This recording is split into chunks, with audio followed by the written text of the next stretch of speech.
Vamos a buscar en nuestras Biblias, en el Evangelio de Mateo. Mateo 2.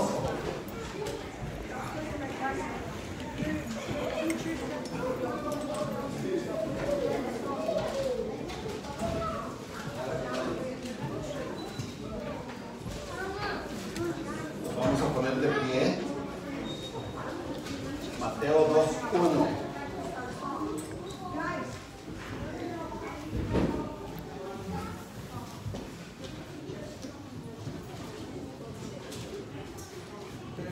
Yo necesito un poquito más de luz.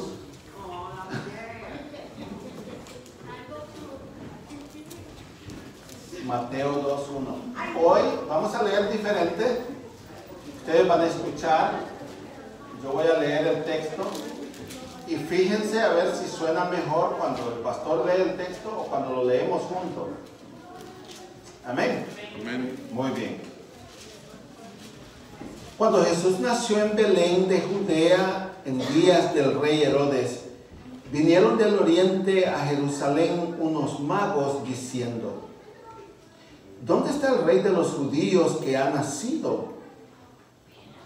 Porque su estrella hemos visto en el oriente y venimos a adorarle. Oyendo esto, el rey Herodes se turbó y toda Jerusalén con él. Y convocados todos los principales sacerdotes y los escribas del pueblo, les preguntó dónde había de nacer el Cristo. Ellos le dijeron: en Belén de Judea, porque así está escrito por el profeta: y tú, Belén, de la tribu de Judá, no eres la más pequeña entre los príncipes de Judá, porque de ti saldrá un guiador que apacentará a mi pueblo Israel. Entonces Herodes, llamando en secreto a los magos, indagó de ellos diligentemente el tiempo de la aparición de la estrella. Y enviándolos a Belén, dijo: id allá y averiguad con diligencia acerca del niño, y cuando le halléis, hacedmelo saber, para que yo también vaya y le adore.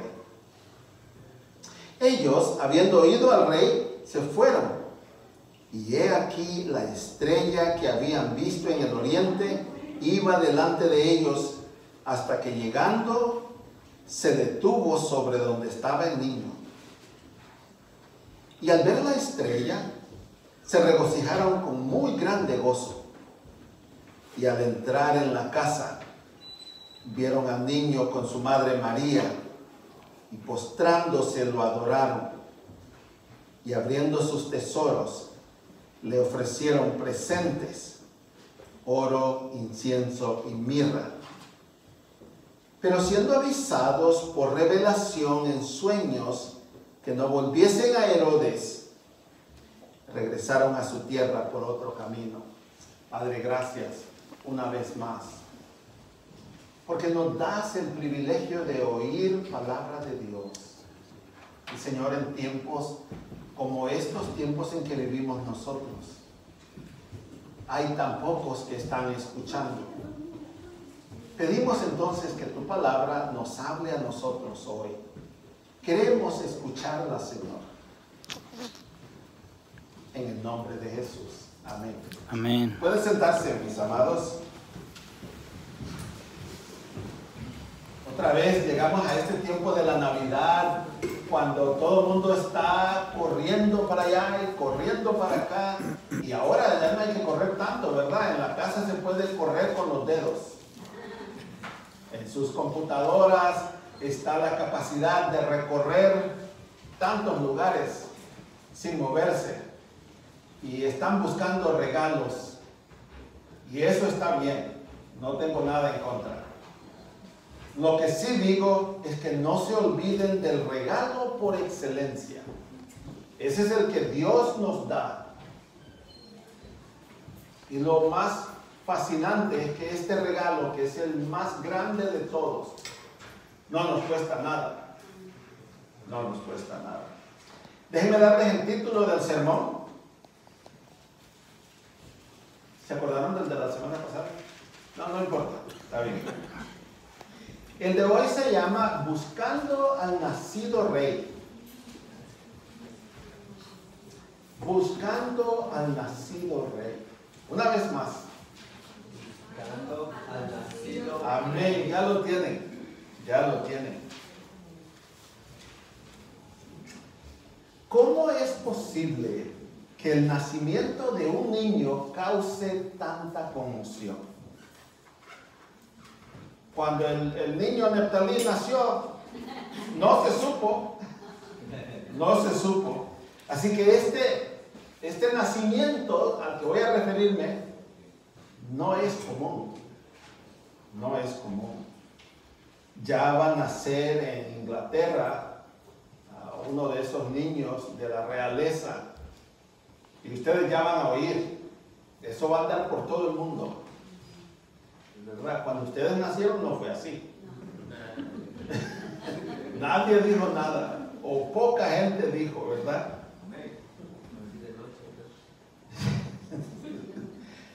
Porque su nacimiento conmovió personas, escuchen esto, a nivel internacional, aún en aquellos tiempos remotos. Este nacimiento causó conmoción. Entonces tenemos que admitir que este nacido rey de los judíos trasciende los límites de lo natural o común. Ya yo podía pasarme el día aquí hablando acerca de los detalles del nacimiento del Hijo de Dios. Consideremos entonces este suceso ocurrido hace más de 2000 años y que ahora mismo sigue conmocionando el mundo. El mundo no ha sido igual desde ese nacimiento. Les puedo decir que en ese entonces América Latina no existía en la mente de los países del viejo mundo. Ni siquiera sabían que existía este continente acá. Así de grande es el mundo. Pero hoy vamos a hablar acerca de este nacido rey. ¿Y quién es este nacido rey y por qué ha causado tantos cambios en el mundo? Desde su nacimiento, el mundo corre hacia un gran destino final, y la gente no debe de ignorar eso. Aquellos de ustedes que no están al tanto, déjenme decirles que la bolsa de valores está dando tumbos. Hay un hombre que es bien rico y un día, en un solo día, este hombre perdió $50 millones. Así se le fueron. Y dijeron los reportes, pero no le tengan lástima, dicen, porque tal vez mañana en la mañana él se va a recuperar de eso. Mucha gente está preocupada hoy en día, pero no están preocupados por la pérdida de su alma o porque ellos no están salvos. Están preocupados por qué vamos a comer, qué vamos a vestir, ese tipo de cosas. Y esas preocupaciones se acaban cuando llega la muerte. Pero voy a seguir adelante. Mantengan sus Biblias abiertas. En primer lugar, vamos a considerar a los magos, porque el texto dice que vinieron unos magos. Vamos a hablar un poquito acerca de estos magos en los primeros 2 versículos. El nacimiento de Jesús ocurrió en un pueblito que se llama Belén de Judá, un pequeño poblado al sur de Jerusalén, bien cerca, como unos 7 kilómetros. Eruditos hebreos claramente sabían que Belén sería el lugar del nacimiento donde nacería el Mesías. Lo dice el libro de Malaquías o de Miqueas. Hay una diferencia entre los dos libros. Este de nosotros es Miqueas, capítulo 5, versículo 2. El tiempo es bien importante, súper importante. Lo que marca el tiempo de este suceso es el reinado del rey Herodes. Y tenemos que especificar Herodes el Grande. La familia de Herodes, la tradición de los Herodes, Empieza con el viejo, quiero decir con el papá, Herodes el Grande, fundador de la dinastía de los herodianos, desde el año 37 al 4 antes, y es importante decir eso, antes de Cristo. Era un rey astuto y despiadado. Lo digo así con todo, porque este hombre era así, era astuto y despiadado. Amaba la opulencia y los grandes proyectos, le gustaba ponerse a construir. Nosotros estamos ahorita interesados en esto de construir, porque nos gustaría construir ¿cómo lo diría? Un aumento a este edificio. Necesitamos más espacio. Entonces nos gustaría hacer un aumento. Pero cada vez que uno habla de aumento, estamos hablando de dinero.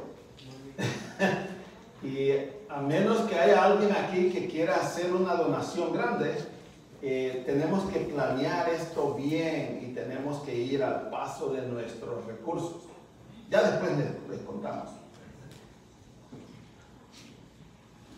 Su más grande proyecto, el proyecto más grande que este hombre llevó a cabo, fue la construcción de un templo en Jerusalén al Dios de los dioses. Ya después hablaremos más sobre esto. Oh, gracias.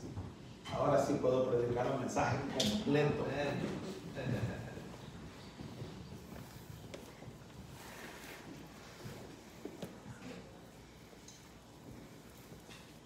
Los magos, nuestro texto dice que vinieron del oriente. Tomen nota de eso, hermanos. Vinieron del oriente. Mejor sería llamarlos a ellos astrólogos o sabios. ¿Se van a acordar de eso? Posiblemente venidos de Persia o de Babilonia. En aquel entonces todavía existía. Su conocimiento de las escrituras hebreas se remonta al tiempo o a los tiempos de Daniel. Sabemos eso. Estamos hablando de los imperios babilonio y persa y de la influencia judía en ellos. Es decir, en estos lugares se conocía la palabra de Dios porque los judíos estaban transmitiendo a otras culturas la palabra de Dios. Estos sabios van en busca del nacido rey en base a su conocimiento de las escrituras. Miren, sin este libro estamos fritos.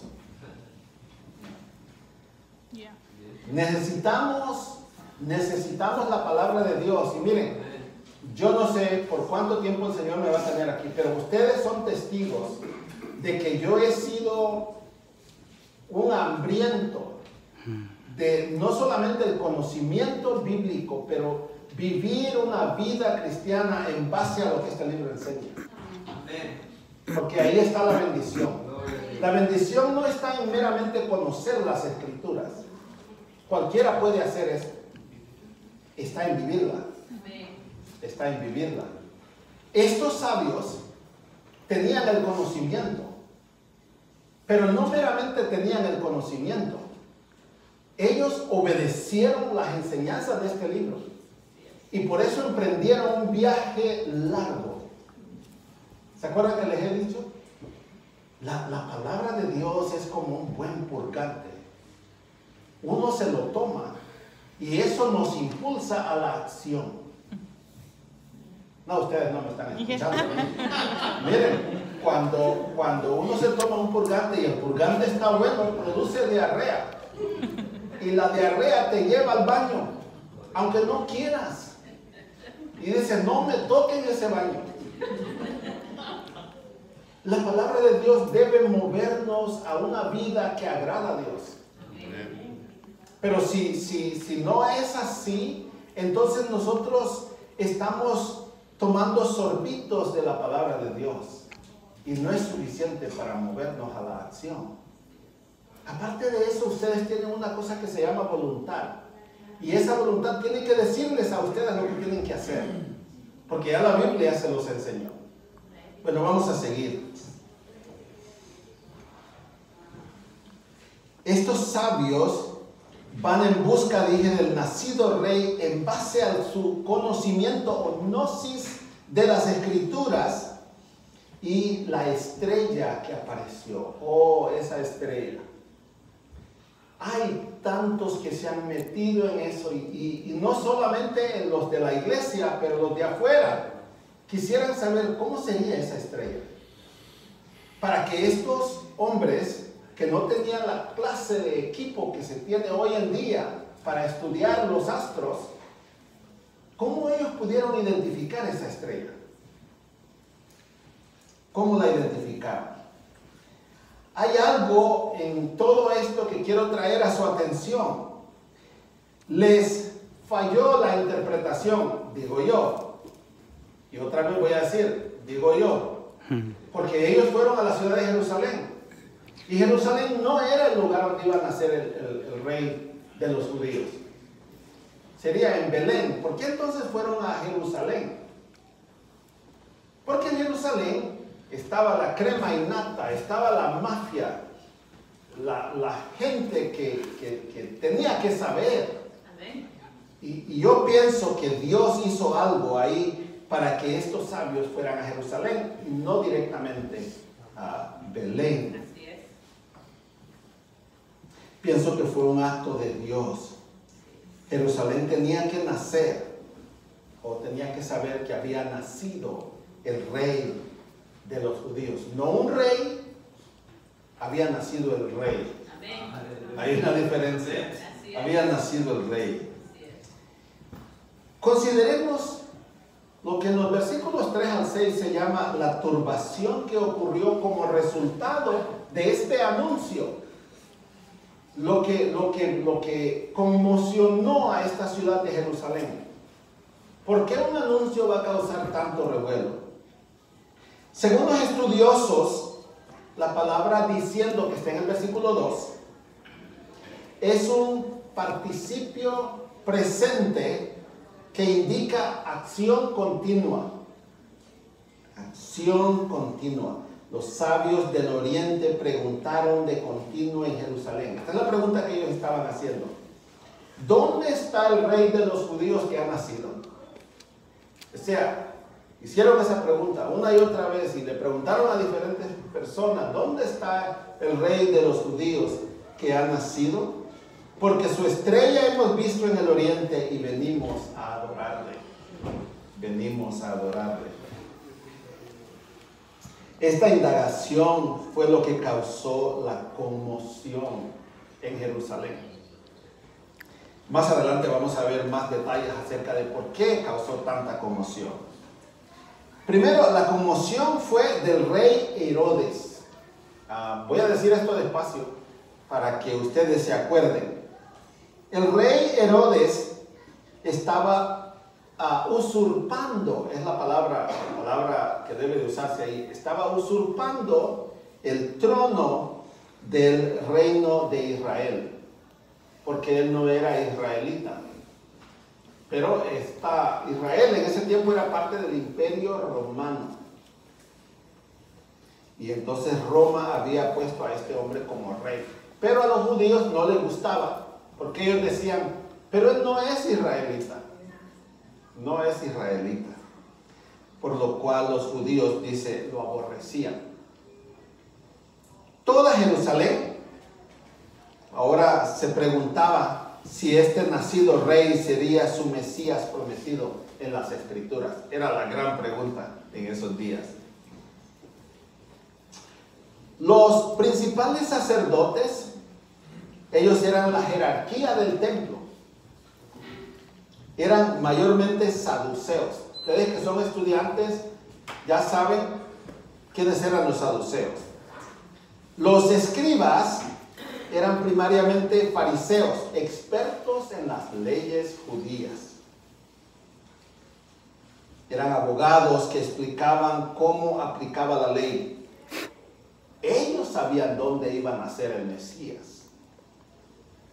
La mayoría de los líderes religiosos creían en un cumplimiento literal de la profecía del Antiguo Testamento. Por tanto, creían que el Mesías iba a nacer en Belén. Así tenía que ser. Miren, amados, cuando Dios dice una cosa, ustedes pueden apuntarlo, que eso se va a cumplir exactamente como Dios dice que se va a cumplir. El dueño del universo hace lo que se llaman decretos. Si Dios dice que va a pasar tal y tal cosa, eso va a pasar. Y va a pasar exactamente en el tiempo cuando Él dice. Ahora, ustedes tienen que saber que a muchos líderes políticos a nivel mundial no les gusta la idea de que Dios da decretos. Pero los decretos de Dios, ellos no los pueden cambiar. No los pueden anular. Escuchen esto. Dios le dio a Adán y Eva un decreto. Dijo, el día que ustedes me desobedezcan, se van a morir. Detrás vino Satanás y les dijo a ellos, no se van a morir. Un momentito, ¿qué dijo Dios? Se van a morir. Y el diablo dijo, no se van a morir. Ahora, apunten esto que les estoy diciendo. ¿Ustedes han visto que en todas partes del mundo existe algo que se llama cementerios? ¿Saben por qué existen? Porque la gente se muere por entrar. Vamos a seguir adelante. Ustedes no están conmigo esta mañana. Irónicamente, cuando Jesús nació, estos mismos líderes religiosos fueron sus peores enemigos. Jesucristo fue perseguido desde que nació. Desde que nació. ¿Y por qué fue perseguido? Él dijo cuando ya empezó su ministerio, el mundo me aborrece a mí porque yo testifico contra él. Yo testifico de su pecado. Y si ustedes testifican contra el pecado del mundo, a ustedes también los van a aborrecer. Así dijo Jesucristo, nuestro amado Señor y Salvador. Consideremos el plan entonces para matarlo. Síganme en los versículos 7 y 8. Le llamo primero un llamado secreto. El texto solo está diciendo que el rey tuvo una reunión en privado con los sabios o con los magos. Dicho sea de paso, ¿se acuerdan que la gente tiene la creencia de que eran 3 magos? Para un viaje largo como ese, en aquel entonces, la gente no viajaba en grupitos, viajaban en grupos grandes, porque eso les daba seguridad. Quien quiera que hacía un viaje solo, le pasaba lo que le pasó a aquel hombre del que Jesús habló en una de sus parábolas, que era un viajero y que lo asaltaron unos bandidos y lo golpearon y le robaron y lo dejaron medio muerto en el suelo. Para evitar eso, uno viajaba en grupos grandes que pudieran defenderse. Yo les aseguro que aquí había más que solo 3 magos, pero sería una discusión enorme si yo digo, vamos a discutirlo. El sermón se va a extender hasta, aquí van a traer cena, van a traer de todo. Su propósito era obtener información, el propósito del rey era obtener información de estos magos acerca del tiempo cuando apareció la estrella. Desde el principio, este rey tenía la intención de destruir al Mesías nacido o al rey de los judíos, especialmente cuando yo decir el rey de los judíos. Él pensaba, pues si yo soy su rey, ¿quién es este otro rey? Dice, ya verán lo que le voy a hacer. Segundo, un engaño secreto. Un engaño secreto. Su pedido a los sabios de que regresaran para decirle a dónde estaba el niño no era una inocentada, sino que constituye una trampa mortal. Tenemos que preguntar, ¿será que los seres humanos, esos son ustedes, ¿verdad? Los seres humanos, cuando hacen sus planes, ¿no creen que por lo menos, Dios pueda darse cuenta? Este rey estaba pensando que él estaba haciendo una trampita para agarrar al Mesías y matarlo. Si Dios no tuviera todos los atributos que tiene, y tiene muchos, por su larga existencia, y Dios siempre ha existido, eso es bastante tiempo, por lo menos tendría espías que lo mantengan al tanto de todo lo que está pasando. No, el diablo y sus demonios no pueden derrotar a Dios. No lo pueden derrotar. No lo han derrotado y no lo van a derrotar jamás.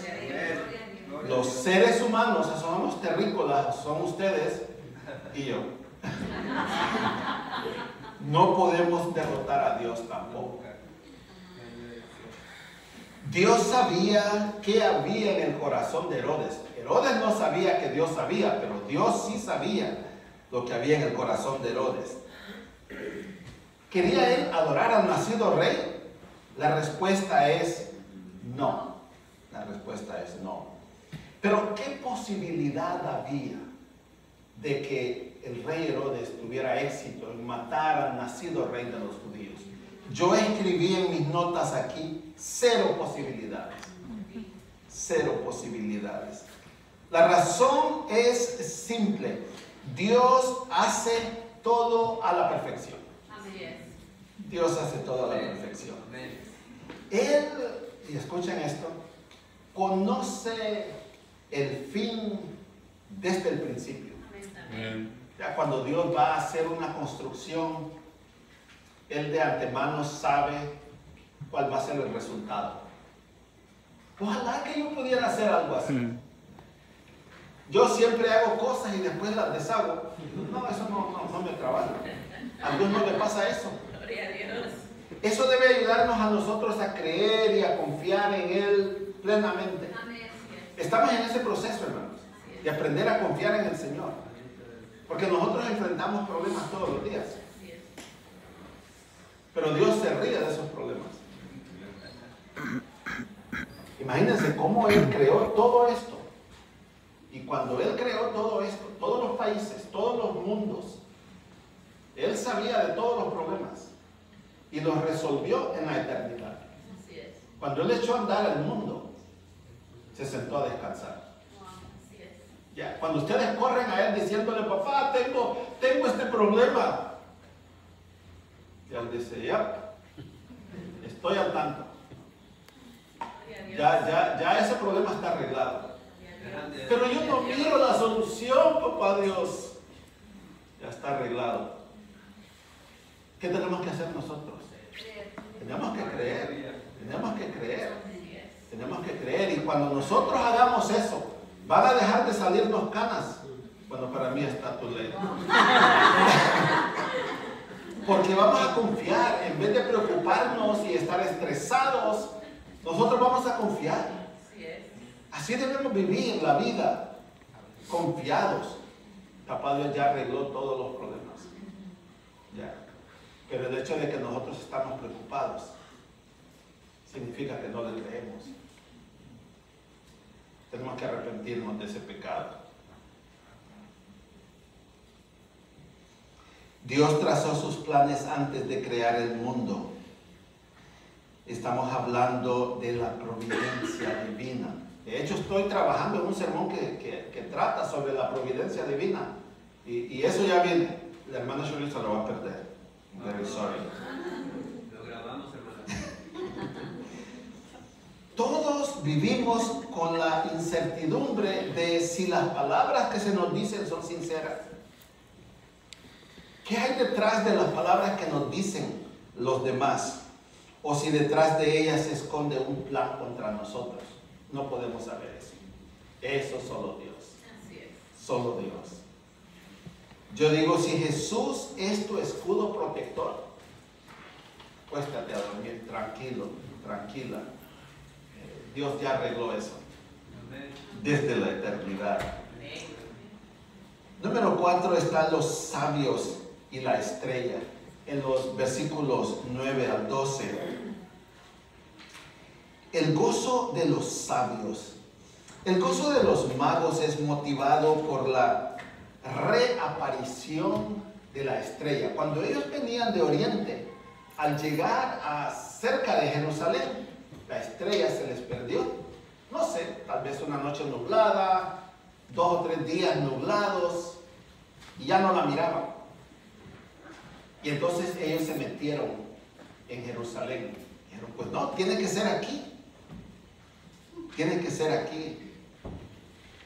No sé cuánto tiempo habían perdido de vista a esta estrella, pero la perdieron de vista y se metieron a la ciudad de Jerusalén. Han sido guiados a Belén, no en primer lugar por la estrella, sino por la profecía de Miqueas y el consejo de las autoridades de Jerusalén. En Jerusalén les dieron la información correcta. El niño va a nacer en la ciudad de Belén. Dicho sea de paso, la ciudad de Belén es un pueblito. Yo le digo ciudad, no es una ciudad, es un pueblito. Como dicen, en Honduras dicen un caserío. En México le llaman un rancho, gracias. Una aldea. Una aldea, sí, es un lugar pequeño, bien pequeño. ¿Por qué una cosa tan grande ocurriría en un lugar tan chiquito e insignificante? Dios es asombroso, hermanos. Por eso ustedes y yo estamos aquí. Porque Dios no desprecia las pequeñeces. Él sabe que Él puede agarrar cosas pequeñas y hacer cosas grandes. ¿Verdad? Por eso es que nos llama a que seamos humildes. Cuando adentro de nosotros está el orgullo, entonces el Señor dice, no puedo hacer nada contigo hasta que se te baje eso. Él dice que está enojado con los orgullosos todos los días. Todos los días está enojado con el orgulloso. Su deleite es sentarse con los pobres, con los humildes. Y por eso es que el Señor sigue trabajando en nosotros para hacernos exactamente como Él nos quiere. En el horizonte había aparecido una estrella desconocida y extraña. Su movimiento y forma eran tales que según las reglas de su interpretación, es decir, su interpretación astrológica, porque eso es lo que ellos estudiaban, supieron enseguida que alguien muy importante iba a nacer y que el lugar de su nacimiento era hacia el oeste. Acuérdense que ellos vinieron del este. Era hacia el oeste, o sea, en Palestina.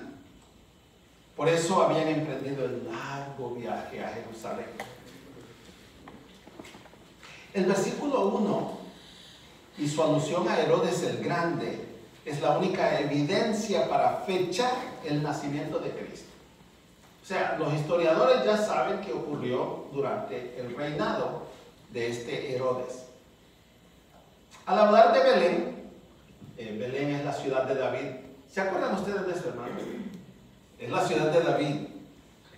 Mateo está enfatizando el linaje real de Jesús, descendiente de David. Es de la realeza. Es de la realeza. Dije que Belén estaba a 8 kilómetros de Jerusalén, ¿se acuerdan? Estaba bien cerquita. Es evidente que la preocupación y diligencia de aquellos nobles extranjeros por ver al niño respondían a su piedad, a su sabiduría de algunas ciencias y al conocimiento de las profecías, especialmente el conocimiento de las profecías. Las profecías eran lo que los profetas estaban escribiendo. Y dicho sea de paso, ustedes saben que los profetas escribían las profecías y ellos ni entendían lo que estaba pasando. Cuando uno de ellos le preguntó al Señor, Señor, explícame esto. No, le dice, eso no es para ustedes. Es para las generaciones que van a venir. Ellos lo van a entender. Pero los profetas no sabían lo que estaban escribiendo.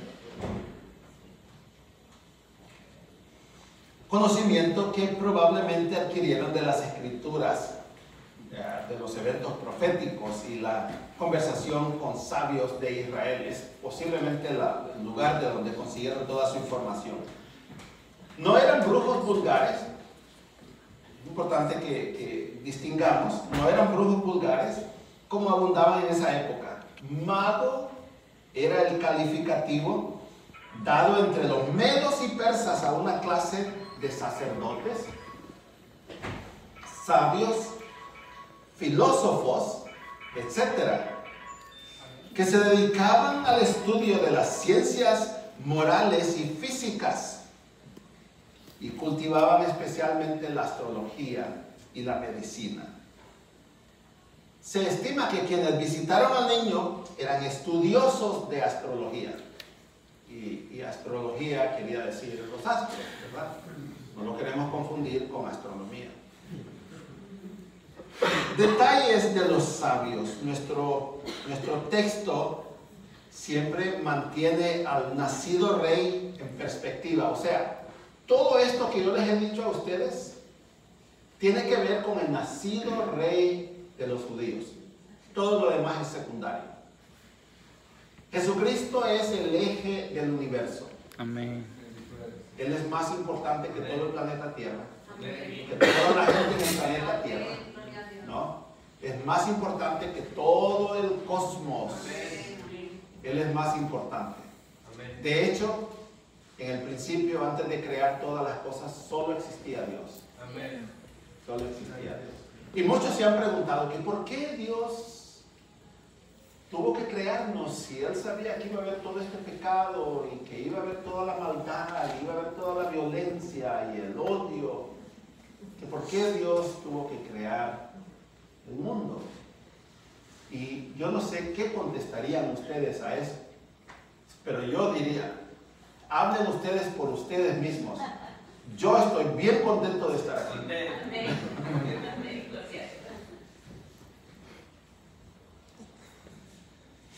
Nuestro texto mantiene entonces en perspectiva al Mesías.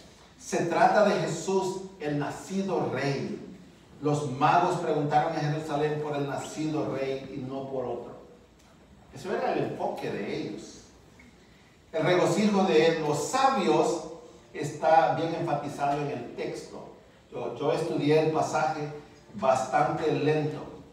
Ellos estaban gozosos al ver la estrella porque la estrella actuó, oigan esto, como un GPS.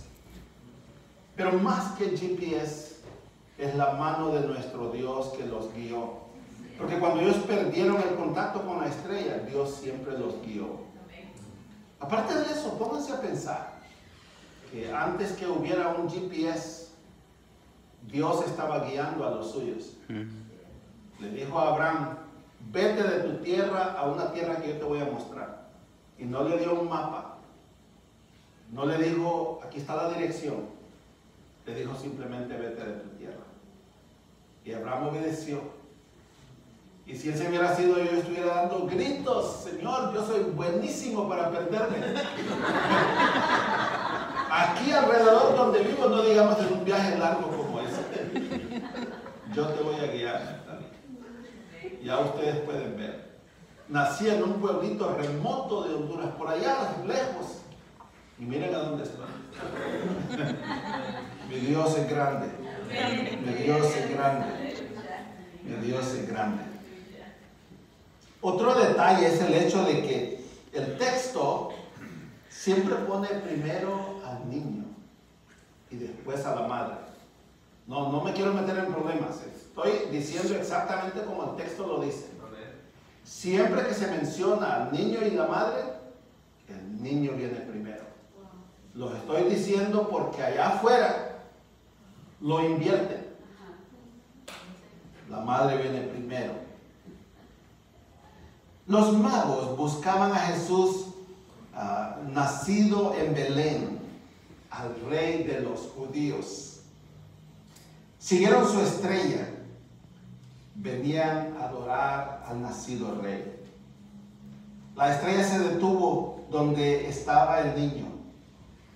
No donde estaba la madre, pero donde estaba el niño. Yo sé que la madre estaba ahí, pero el enfoque se mantiene en el niño. Al entrar en casa vieron al niño con su madre, otra vez, y postrándose adoraron al niño. No a la madre, adoraron al niño.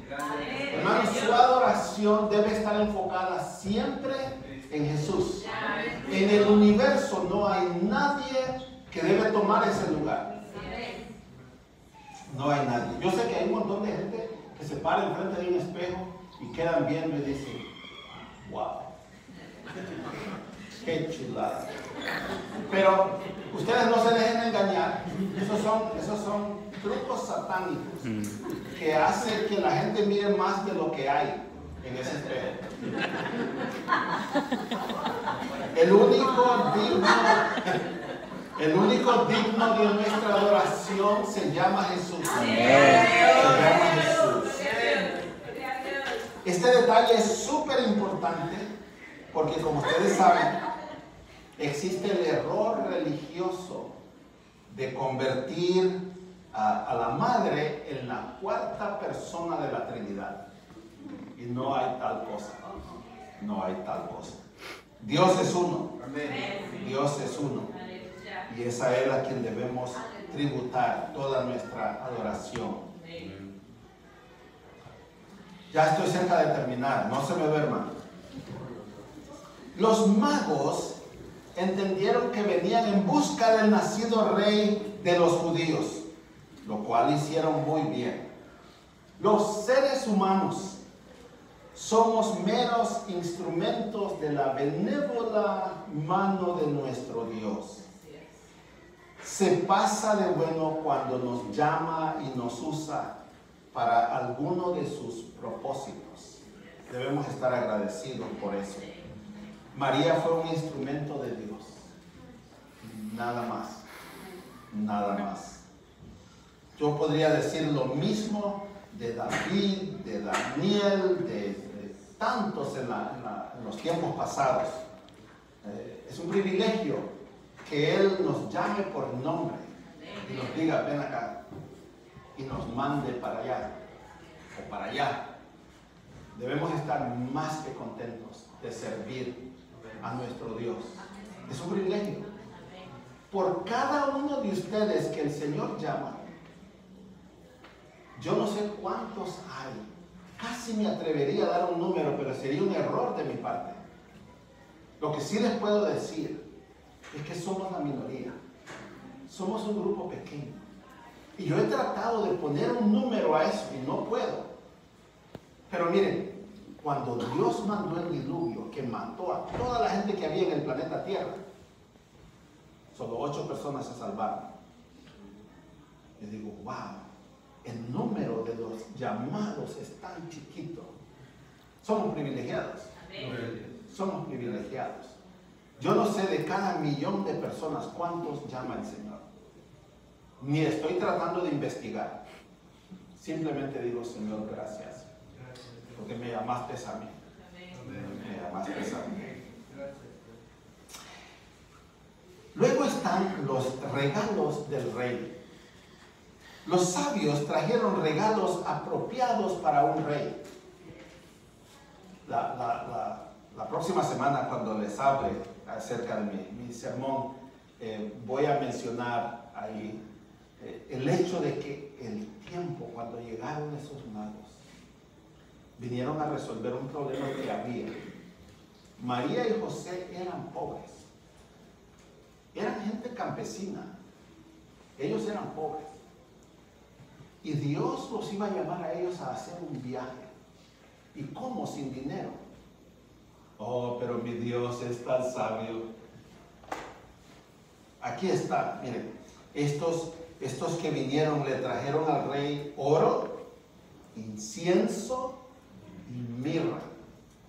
3 cosas de valor muy alto, monetariamente hablando. Oro habla de la realeza y gloria de Jesús, porque descendió de la gloria. Sí. A mí me pueden dar cualquier cosa, pero al rey De Israel al rey de los reyes hay que darle buenos regalos. Buenos regalos. Incienso habla de la vida entera de Jesús. Fue cual incienso agradable. En el templo de Dios había una fórmula para preparar un incienso que se ofrecía a Dios. Y Dios dijo, quien copie esta fórmula, mátenlo. Mátenlo. Mirra, una especie para ungir los cadáveres, a los reyes, los sacerdotes y los profetas. Habla de la cruz y de la resurrección. Estamos hablando de tres cosas preciosas. Yo no sé en qué cantidad se lo trajeron porque no sabemos cuántos eran. No sabemos cuántos eran. Y no sabemos cuánto trajo cada uno de ellos. ¿Ya? Fueron muchos los que el Señor llamó para ser parte de la salvación que se estaba tejiendo en aquel entonces. Tomen nota. Primero, esto es lo que dice acerca de él, que sería simiente de la mujer. Que nuestro Señor Jesucristo sería simiente de la mujer. 2, que nacería de una virgen. 3, que sería linaje de David. 4, que sería adorado por los magos. 5, que nacería en Belén o Efrata. Ahí fue enterrada Raquel, una de las madres de Israel. Que una estrella aparecería y anunciaría su nacimiento. Esto ocurre cientos de años antes de que el Mesías naciera. Sería llamado de Egipto. Que sería un profeta como Moisés, cuyas palabras juzgarían al pueblo. Y que sería ungido por el Espíritu Santo. No, esto es fascinante. Es fascinante. Jesús es llamado el Rey de los judíos. Y la pregunta es, ¿tiene un trono en tu corazón? Ahí está. Hay muchos que dicen que sí, pero no les sirven. Entonces, ¿qué clase de siervos son? Los magos o sabios hicieron un largo y penoso viaje para estar en su presencia, en su nacimiento. Pero ese viaje largo que hicieron los magos, escuchen esto. Algunos consideran un sacrificio el viaje de su casa a la iglesia. Digan aucho, digan amén. Y eso que solo lo hacen el domingo. Los magos trajeron regalos preciosos y costosos para el rey. Pero muchos hoy consideran una ofrenda para el rey. Hay una diferencia entre ofrenda y sacrificio. ¿Qué le das tú al rey? Ya. ¿Es Jesús entonces tu rey y dueño? Termino con esto. O como Herodes, que lo miraba solamente como una amenaza a su estilo de vida. Miren, amados, yo no predico un sermón cuando vengo aquí solamente por predicar un sermón, o para que ustedes oigan qué buenos sermones predico yo. Hago mi trabajo, lo hago y me toma horas hacer un sermón como este. Pero el único propósito es que la iglesia sea edificada. Y antes que ustedes escuchen esto, yo tuve que lidiar con esto. Dios habló a mi corazón primero que a ustedes. Dios no está hablando no solamente por hablar. Ya les he dicho que un día de estos nos vamos a presentar delante de Él. Y yo quiero pensar que todo Casa de Vida va a estar ahí. Amén. Dios me oiga, ¿verdad? Amén. Que todo Casa de Vida va a estar ahí. Y en ese día no me va a decir, Neftalí, párate aquí con todo tu grupo. Va a llamarlos a ustedes porque Él los conoce a ustedes por nombre. Y cuando Él habla de ustedes por nombre. ¿Sí? Yo ni siquiera voy a ser mencionado como pastor en el cielo porque allá va a estar el pastor.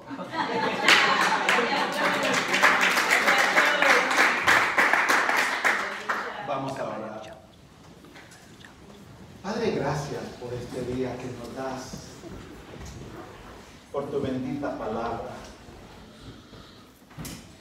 Señor, estamos en medio de estos tiempos en que estamos esperando tu venida y estamos mirando el agitarse de las cosas en el mundo. Estamos oyendo de las amenazas, de guerras, de tumultos. Hay tanta gente en el planeta.